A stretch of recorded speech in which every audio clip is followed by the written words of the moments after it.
नमस्कार मित्रांनो, microbiology in Marathi या चॅनलमध्ये आपले स्वागत आहे. तर यावर उद्या आपण फ्लोरेसन्स रेझोनन्स एनर्जी ट्रान्सफर हा टॉपिक डिस्कस करणार आहोत. त्याला इन शॉर्ट आपण फ्रेट पण म्हणतो, FRET. त्याचं आपण प्रिन्सिपल, मॅकॅनिझम, त्याचे ॲप्लिकेशन वगैरे काय आहेत, ॲडव्हान्टेजेस वगैरे काय आहेत आणि कोणकोणत्या टेक्निक्स याच्यामध्ये ॲड असतात किंवा याचे काय वेगवेगळे जे टाईप पडतात, त्याच्यामुळे आपण जे डायपोल इंटरॅक्शनद्वारे जे ॲक्सेप्टर टू डोनर जे एनर्जी ट्रान्सफर होते ती कशी केली जाते ते आपण ह्या व्हिडिओमध्ये पाहणार आहोत. तर चला तो व्हिडिओ सुरुवात करूया. सर्वात प्रथम फ्लोरेसन्स रेझोनन्स एनर्जी ट्रान्सफर म्हणजे काय ते पाहूया. हे एक डिस्टन्स डिपेंडिंग इंटरॅक्शन आहे. म्हणजे ज्या वेळेस एखादा मॉलिक्यूल दुसऱ्या मॉलिक्यूल जो आहे त्याचा डिस्टन्स जर कमी असेल तर त्यावेळेस हे जे काही इंटरॅक्शन होतं, म्हणजे मेनली जर एखाद्या मॉलिक्यूलला दुसऱ्या मॉलिक्यूलसोबत इंटरॅक्शन करायचं असेल किंवा एनर्जी ट्रान्सफर करायचं असेल तर त्याच्यावरती डिस्टन्स त्याचं काय असेल ते कमी असलं पाहिजे. त्याच्यावरती मेनली हे जे इंटरॅक्शन आहे ते डिपेंड आहेत. आणि याच्यामध्ये आपण पाहतो दोन लाईट सेन्सिटिव्ह मॉलिक्यूलचं इंटरॅक्शन होत असतं. याच्यामध्ये एनर्जी ट्रान्सफर होते, नॉन रिडक्टिव्हली एनर्जी ट्रान्सफर होते from donor fluorophore to the acceptor fluorophore through the dipole coupling. ज्यावेळेस डायपोल कपलिंग ही ॲड होते त्यावेळेस नॉन रिडक्टिव्हली डोनर फ्लोरोपोर हा ॲक्सेप्टर फ्लोरोपोरमध्ये एनर्जी ट्रान्सफर करतो.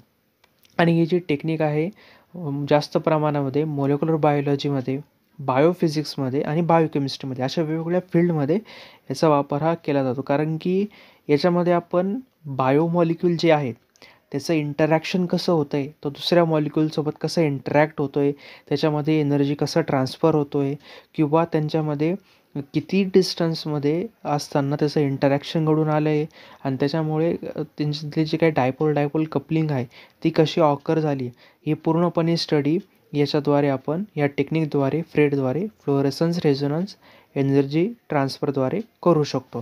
तर हे झालं त्याचं इंट्रोडक्शन. आता आपण त्याचं प्रिन्सिपल पाहूयात.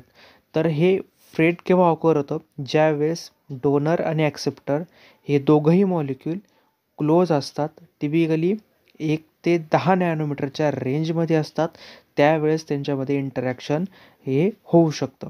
आणि हे जे काही इमिशन ऑफ स्पेक्ट्रम आहे, जे काही डोनरचं ओव्हरलॅप होतं एक्सायटेड स्पेक्ट्रममध्ये विथ दी ॲक्सेप्टर, म्हणजे जो काही डोनरचा जो इमिशन स्पेक्ट्रम आहे तो एक्सायटेड स्पेक्ट्रमच्या ॲक्सेप्टरसोबत ओव्हरलॅप होतो आणि ह्या ट्रान्झॅक्शनमुळे डायपोल मुवमेंट तिथं क्रिएट होतो आणि डोनर आणि ॲक्सेप्टर हे फेवरेबली ओरिएंटेड होतात आणि त्याच्यानंतर एनर्जी ही ट्रान्सफर ही केली जाते. तर मेनली जर लक्षात घेतलं तर दोघांचा जो काही डिस्टन्स असतो तो 1 to 10 नॅनोमीटरपर्यंत असला पाहिजे. ज्यावेळेस ते क्लोज असतात त्यावेळेसच हे डोनर आणि ॲक्सेप्टरमध्ये एनर्जी ट्रान्सफर हा होऊ शकतो. तर हे झालं त्याचं प्रिन्सिपल. तर आता मेकॅनिझम पाहूयात. तर डोनर मॉलिक्यूल हा ज्यावेळेस एक्सायटेडमध्ये लाईट सोर्सच्या अपॉन असतो, ज्यावेळेस तो डोनर मॉलिक्यूल हा एक्सायटेड स्टेटमध्ये असतो, ज्यावेळेस त्याची ट्रान्झिशनसुद्धा एक्सायटेड स्टेटमध्ये असते, त्यावेळेस ॲक्सेप्टर हा जर त्याच्या बाजूला जर असला तर with the help of dipole interaction त्याच्यामध्ये इंटरॅक्ट होतं आणि त्याच्यामधून एनर्जी ही ॲक्सेप्टर कडे पास केली जाते. आणि त्याच्यानंतर हे जे काही ॲक्सेप्टर आहे तो फ्लोरेसन्स किंवा डिसिपेट एनर्जीद्वारे नॉन रिडक्टिव्ह प्रोसेसद्वारे ही जी काही पूर्ण एनर्जी ट्रान्सफर आहे ती ही केली जाते. तर एकदम सिम्पल मेकॅनिझम आहे. त्याचं जे काही ॲप्रॉक्सिमेटली जे काही रेंज आहे क्लोजिंगची 1 to 10 नॅनोमीटर आपल्याला पाहायला मिळते. ज्यावेळेस तो अशा रेंजमध्ये जर ॲक्सेप्टर आणि डोनर असतील तर त्याच्यामध्ये एनर्जी ट्रान्सफर होतो आणि ज्यावेळेस डोनर हा ते एनर्जी ट्रान्सफरच्या वेळेस एक्सायटेड स्टेटला असतो आणि ॲक्सेप्टर त्याच्या जर बाजूला असेल तर डायपोल इंटरॅक्शन दोघांमध्ये घडून येतं आणि एनर्जी हे ट्रान्सफर केला जातो. तर अशाद्वारे जे काही एनर्जी असेल ती फ्लोरेसन्स रेझोनन्स एनर्जी ट्रान्सफर ही होत असते. तर आता आपण त्याचे ॲप्लिकेशन पाहूयात.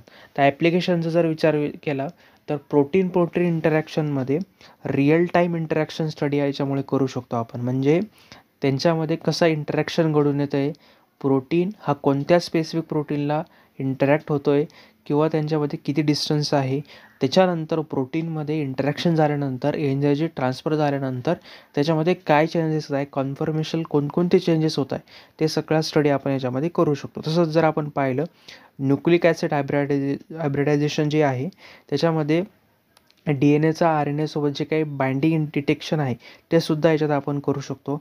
आणि तसंच मी तुम्हाला जे काही म्हटलं की प्रोटीन फोल्डिंग स्टडी करण्यासाठी म्हणजे त्याच्यामध्ये कोणकोणते कॉन्फर्मेशनल चेंजेस येत आहेत, त्याच्या स्ट्रक्चरमध्ये कसे चेंजेस येत आहेत ते सुद्धा आपण याच्याद्वारे डिटेक्ट हे करू शकतो. तसंच जर बायोसेन्सर जर पाहिलं, हे फ्रेट हे एका प्रोबद्वारे किंवा डिटेक्टिंग आयन pH बायोमॉलिक्यूल त्याचं पूर्णपणे डिटेक्ट करण्यासाठी जे काही pH आहे एखाद्या ह्याच्यामध्ये प्रोब असतात, त्यामुळे ते आपण त्याचे जे आयन्स असतील, pH असतील किंवा बायोमॉलिक्यूलचे ते आपण डिटेक्ट हे करू शकतो. तसंच जर आपल्याला पाहिलं असेल, जर सेल्युलर प्रोसेसमध्ये एखादा डायनेमिक लाईव्ह सेल इमेजिंग करण्यासाठी सुद्धा याचा वापर आपण करू शकतो. एखाद्या सेल्युलर प्रोसेसमध्ये कोणता स्पेसिफिक सेल किंवा कोणत्या स्पेसिफिक प्रोटीन तिथे ॲक्ट होतो आहे त्या प्रोसेसमध्ये सुद्धा आपण ट्रॅक करू शकतो. आणि ड्रग डिस्कवरीमध्ये काय असतं, वेगवेगळे मॉलिक्यूल असतात, ते इंटरॅक्ट होतात, त्याच्यानंतर एखादा फॉर्मेशन कॉम्प्लेक्स फॉर्मेशन हे एखाद्या ड्रगचं किंवा एखाद्या प्रोडक्टचं फॉर्मेशन होत असतं. तर मग त्याच्यामध्ये त्या इंटरॅक्शनमध्ये पूर्णपणे त्याची स्क्रीनिंग करण्यासाठी किंवा त्याच्यामध्ये कोणता कंटॅमिनंट वगैरे ॲड झाला आहे का किंवा त्याची प्युरिटी वगैरे चेक करण्यासाठी, त्याची पूर्णपणे स्क्रीनिंग करण्यासाठी किंवा त्यांच्या इंटरॅक्शन कसं झालं आहे ते पूर्णपणे स्क्रीनिंग करण्यासाठी फ्रेटचा वापर ड्रग डिस्कवरीमध्ये केला जातो. तर अशा वेगवेगळ्या फील्डमध्ये त्याचा वेगवेगळ्या ह्याच्यामध्ये त्याचा उपयोग हा केला जातो. तर आता आपण त्याचे ॲडव्हान्टेजेस आणि लिमिटेशन पाहूयात फ्रेटचे. तर सगळ्यात पहिल्यांदा मोलेक्युलर इंटरॅक्शन जर आपण पाहिलं, ॲडव्हान्टेजेस जर पाहिले, मोलेक्युलर इंटरॅक्शनमध्ये जर पाहिलं तर याचा हायली सेन्सिटिव्ह रिझल्ट आपल्याला पाहायला मिळतो. रिअल टाईम मॉनिटरिंग आहे. तसंच आपण लाईव्ह सेल आणि बायोलॉजिकल सिस्टीममध्ये सुद्धा हे यूज केलं जातं. पण लिमिटेशन्स जर आपण पाहिलं, कारण की आपण बघतोय डोनर आणि ॲक्सेप्टर ही मेन प्रोसेस आहे. ज्यावेळेस डोनर एक्सायटेड स्टेटला जातो आणि ॲक्सेप्टर त्याच्या जर बाजूला जर असेल तरच हे इंटरॅक्शन घडून येतं आणि त्याची हे पेअर सिलेक्शन करणं हे खूप केअरफुली करावं लागतं. तसंच जर आपण पाहिलं फोटो ब्लिचिंग किंवा बॅकग्राऊंड फ्लोरोसन्स इंटरफरन्स त्याच्यात जर झाला तर याच्यामुळे इंटरफरन्स जर झाला असेल तर त्याच्यामुळे जे इंटरॅक्शन आहे डायपोल इंटरॅक्शन होत नाही आणि एनर्जी ट्रान्सफरसुद्धा होत नाही. त्यामुळे फ्लोरोसन्स इंटरफरन्स न देता ही जी काही प्रोसेस आहे ती आपल्याला कंडक्ट करावी लागते. तसंच जर पाहिलं मोलेक्युलर डिस्टन्स ओरिएंटेशन असल्यामुळे ते थोडा त्याच्या डिपेंड आहे. जर मोलेक्युलर हा दुसऱ्या मॉलिक्यूलपासून जर लांब असेल तर त्यांच्यामध्ये इंटरॅक्शन होऊ शकत नाही. जोपर्यंत तो 1 to 10 नॅनोमीटरपर्यंत तो त्याच्या क्लोज येत नाही तोपर्यंत त्यांच्यामध्ये इंटरॅक्शन हे होत नाही. ते थोडंफार त्याचे 2-3 लिमिटेशन आपल्याला पाहायला मिळतात. तर वेगवेगळ्या टेक्निक आहे, एक्सपेरिमेंटल टेक्निक आहे फ्रेटच्या. पहिली जी टेक्निक आहे फ्लोरोसन्स लाईफटाईम इमेजिंग मायक्रोस्कोपी. याच्यामध्ये आपण डोनरचं जे काही फ्लोरोसन्स लाईफटाईम जो आहे तो मेजरमेंट करू शकतो. म्हणजे डोनर कितीपर्यंत जी ती फ्लोरोसन्सची जी काही एनर्जी ट्रान्सफरची त्याच्यामध्ये किती ॲबिलिटी आहे ते सुद्धा आपण याच्यामध्ये डिटेक्ट हे करू शकतो. तसं जर पाहिलं रेशो इमेजिंगमध्ये जर पाहिलं आपण डोनर आणि ॲक्सेप्टरमध्ये फ्लोरोसन्स आणि एनर्जी ट्रान्सफर झाल्यानंतर त्याच्यामध्ये किती इंटेन्सिटी येते ती कम्पेअर करू शकतो. स्पेक्ट्रल ॲनालिसिसमध्ये जे लास्टला जो एनर्जी ट्रान्सफर झालेला जो डाटा आहे तो आपण डिटेक्टरवरती डिटेक्ट करून नंतर मग जो कम्प्युटराईजद्वारे सॉफ्टवेअरद्वारे आपण PCवरती सगळं मॉनिटरवरती आपण पूर्ण ते पाहू शकतो. तर मग तो जो काही शिफ्ट आहे किंवा जे एनर्जी ट्रान्सफर झाल्यानंतर ॲक्सेप्टरमध्ये त्याच्या ज्या स्पेक्ट्रममध्ये त्याच्या पीकमध्ये कसा चेंजेस होतो ते आपण एक्झामाइन करू शकतो. फ्लोरोसन्स ॲनोस्ट्रोपी म्हणजे आपण रोटेशनल मोमेंट असेल त्या फ्लोरोवरची ते ॲनालाइज करू शकतो आणि सिंगल मोमेंट फ्रेटमध्ये आपण डायनॅमिक इंटरॅक्शन कसं होतं आहे त्या सिंगल मॉलिक्यूल लेवलला एखाद्या सिंगल मॉलिक्यूलचं कसं इंटरॅक्शन होतं त्याचा स्टडीसुद्धा आपण या वेगवेगळ्या फ्रेटच्या टेक्निकद्वारे एक्सपेरिमेंटल टेक्निकद्वारे करू शकतो. जर आपण ह्या व्हिडिओमध्ये फ्रेट म्हणजे काय ते आपण डिस्कस केलं. एकदम सिम्पल पॉईंट आहे. ज्या वेळेस डायपोल इंटरॅक्शन हे घडून येतं आणि ॲक्सेप्टर आणि डोनर हे क्लोज असतात त्यावेळेसच एनर्जी ट्रान्सफर हे होऊ शकतं.